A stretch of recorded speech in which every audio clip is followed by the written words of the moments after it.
लेकिन सड़क किसने बनाई है, एक्सप्रेस किसने बनाया है, मेट्रो किसने बनाई है? जैसे लगता है आपने सैफई की जमीन बेच करके ये सब बनवा दिया है। तुमने घर के अपने पिताजी से पैसा लाते हो बनाने के लिए? तुमने राशन बांटा है तो पिताजी ने क्या बात है?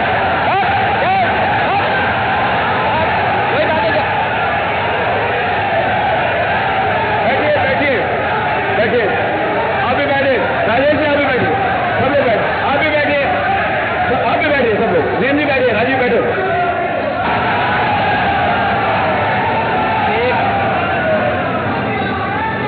एक घंटे से अधिक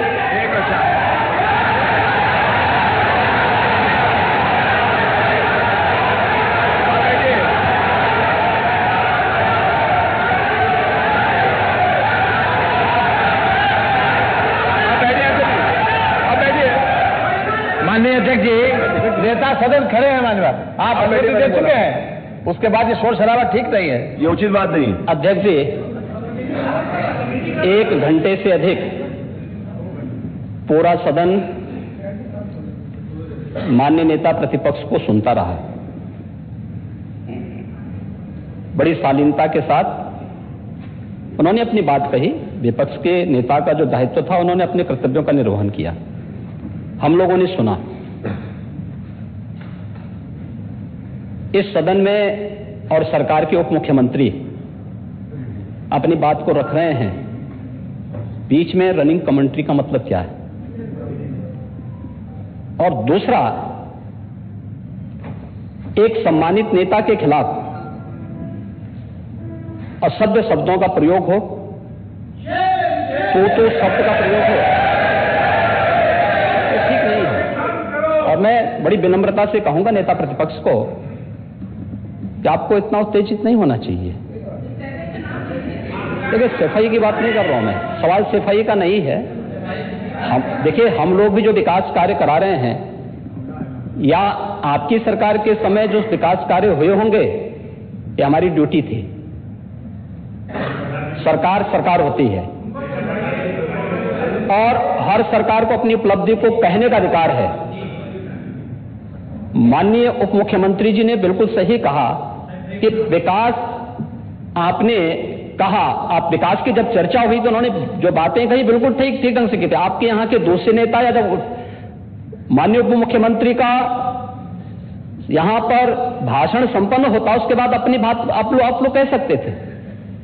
लेकिन देखिए, मैं कल भी देख रहा था, कल माननीय वित्त मंत्री जब यहां पे जवाब देने के लिए खड़े हुए,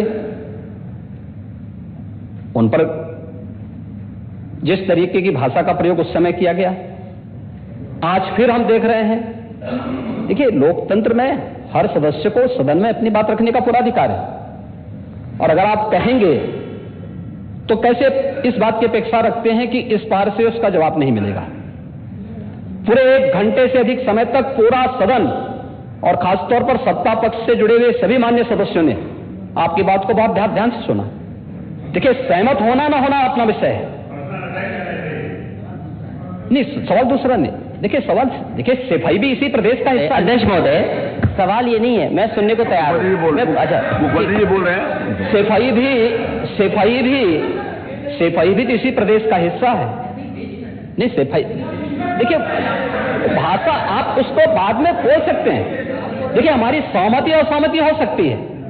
देखिए, हमारी असहमति असहमति हो सकती है किसी बात पर, हम बाद में इस बात को करेक्शन करा सकते हैं। लेकिन तो मैंने शब्द का प्रयोग नहीं किया जाना चाहिए, और किसी भी असभ्य भाषा का प्रयोग नहीं होना चाहिए। और मैं माननीय अध्यक्ष जी से अनुरोध करूंगा कि अगर इस प्रकार की शब्दावली प्रोसीडिंग का हिस्सा बनी है तो कृपया उसको हटवा दें, क्योंकि ये गलत परंपरा होगी और मैसेज का देश के अंदर खराब जाएगा। हमें हमेशा इस बात को ध्यान में रखना होगा, सदन की मर्यादा का ध्यान हर हाल में बनाए रखना होगा। दूसरा, जब एक सदस्य बोल रहा हो तो सदस्य के बीच, और खासतौर पर उप मुख्यमंत्री बोल रहे हैं, तो बीच में रनिंग कमेंट्री करना, बीच में धमकी देना, ये चीजें ठीक नहीं है। और मुझे लगता है सदन की मर्यादाएं इससे आहत होती हैं, कोई भी इसको नहीं स्वीकार करेगा। और मैं विनम्रता से कहूंगा, माननीय नेता प्रतिपक्ष को उनका सम्मान है, वे सबसे बड़े विपक्षी दल के नेता हैं, और मुझे लगता है कि इस मर्यादा की अपेक्षा केवल सत्ता पक्ष से ही न करें, विपक्ष भी उस मर्यादा का पालन करेगा। तो दोनों का सम्मान बना रहेगा, और ये सम्मान दोनों का बना रहे। देखिए, सहमति और सहमति लोकतंत्र की ताकत है, या आवश्यक नहीं। हम ये नहीं कहते हमारी बात से सहमत हूं, या मैं ये भी नहीं कह सकता कि मैं आपकी बात से सहमत हूं। जब मेरी बारी आएगी, मैंने तो पूरे 1 घंटे तक आपकी बात को सुना। मेरी बारी जब मेरे दल की ओर से मेरी बारी लगाई जाएगी, मैं उस दिन अपनी बात को यहां पे रखूंगा। मैंने आपके पूरे भाषण को इसीलिए सुना ही नहीं, प्रोसीडिंग मंगाऊंगा, फिर देखूंगा, उसका पूरा जवाब भी दूंगा यहां सदन पे। और मैं उम्मीद करूंगा कि सभी विपक्षी नेतागण उस दिन यहां पर हमारी बात को भी सुनेंगे। लेकिन एक सरकार के वरिष्ठतम नेता में से एक और उप मुख्यमंत्री, जो लगातार दूसरी बार उप मुख्यमंत्री हो रहे हैं, उनके द्वारा अपनी बात को रखा जा रहा हो, मुझे लगता है शालीनता से हमें सुनना चाहिए। अगर हमें लगता है गलत हो रहा है, देखिए बहुत सारी चीजें अगर हम भी इस बात को कहते, बहुत सारी चीजें नेता प्रतिपक्ष भी ऐसी थी जो आपत्तिजनक हो सकती थी, हमने सुना नहीं। हमें जो स्वीकार करना हो वो स्वीकार करेंगे और उसका जवाब देंगे भी, लेकिन बीच में इस तरीके की उत्तेजना दिखाना उचित नहीं है। देखिए, माहौल इससे खराब होता है और अनावश्यक रूप से बाहर मैसेज खराब जाता है। हमारे बारे में टिप्पणियां होती हैं, सदन के बारे में टिप्पणी होती है, हर एक सदस्य की मर्यादा भंग होती है और सदस्य की इसका सम्मान बाहर तार होता है, पब्लिक में इसका मैसेज खराब होता है। और इस प्रकार की शब्दावली का प्रयोग न हो, और अगर ये तो शब्द का प्रयोग हुआ है तो मैं आपसे अनुरोध करूंगा कि कृपया इसको सदन की प्रोसीडिंग का हिस्सा कतई न बनाने दिया जाए, क्योंकि ये आने वाले समय में नजीर बनेगा। फिर यही होगा जो इससे पहले इस सदन में होता रहा है, उस चीज को हर हाल में रोकना होगा। और मैं आपसे विनम्र अनुरोध करूंगा कि ये रनिंग कमेंट्री, बीच में धमकी देना, ये चीजें बंद होनी चाहिए। अच्छा होगा कि धन्यवाद। अध्यक्ष महोदय, जो बात अगर नेता सदन ने कहा कि कोई अनपार्लियामेंट्री लैंग्वेज या वर्ड्स आए तो उनको निकाल दिया जाए, मैं भी सहमत हूं। लेकिन मेरा अध्यक्ष महोदय वही निवेदन ये भी है कि किसी को पर्सनल नहीं कहा जाना चाहिए। सैफई, आपको बहुत ज्यादा सैफई की जमीन बेच करके हम और आप लोग को जनता हमें मौका देती है अपना बजट खर्च करने के लिए, आपको और हमें मौका मिलता है। मंत्री जी ने कहा ना कि कोई भी वो सरकारी पैसे से होता है। मेरा यही निवेदन है नेता संघ से, बहुत अच्छी तरीके से इस तरह की बात नहीं आया कि जमीन बेच करके कर दिया जाए। माननीय केवल मैंने ये कहा था कि जो आपके जिले के लिए जो 4 लेन बनी थी वो किसने बनाई थी? माननीय उपमुख्यमंत्री जी। ये बात है, माननीय सब लोग ध्यान से सुने, सब लोग। बीच में माननीय अध्यक्ष महोदय, बीच में जो भी अनुपस्थित, मैंने कहा जो कुछ भी हो।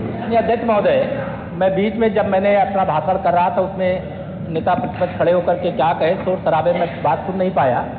लेकिन जो मेरे कहने का एकमात्र तात्पर्य है कि उत्तर प्रदेश की जनता की सेवा के लिए जनता ने आपको नकार दिया है और भारतीय जनता पार्टी को लगातार स्वीकार किया। आपको ये 5 साल सत्ता में नहीं रहे, आगे 5 साल के लिए फिर विदा हो चुके हैं।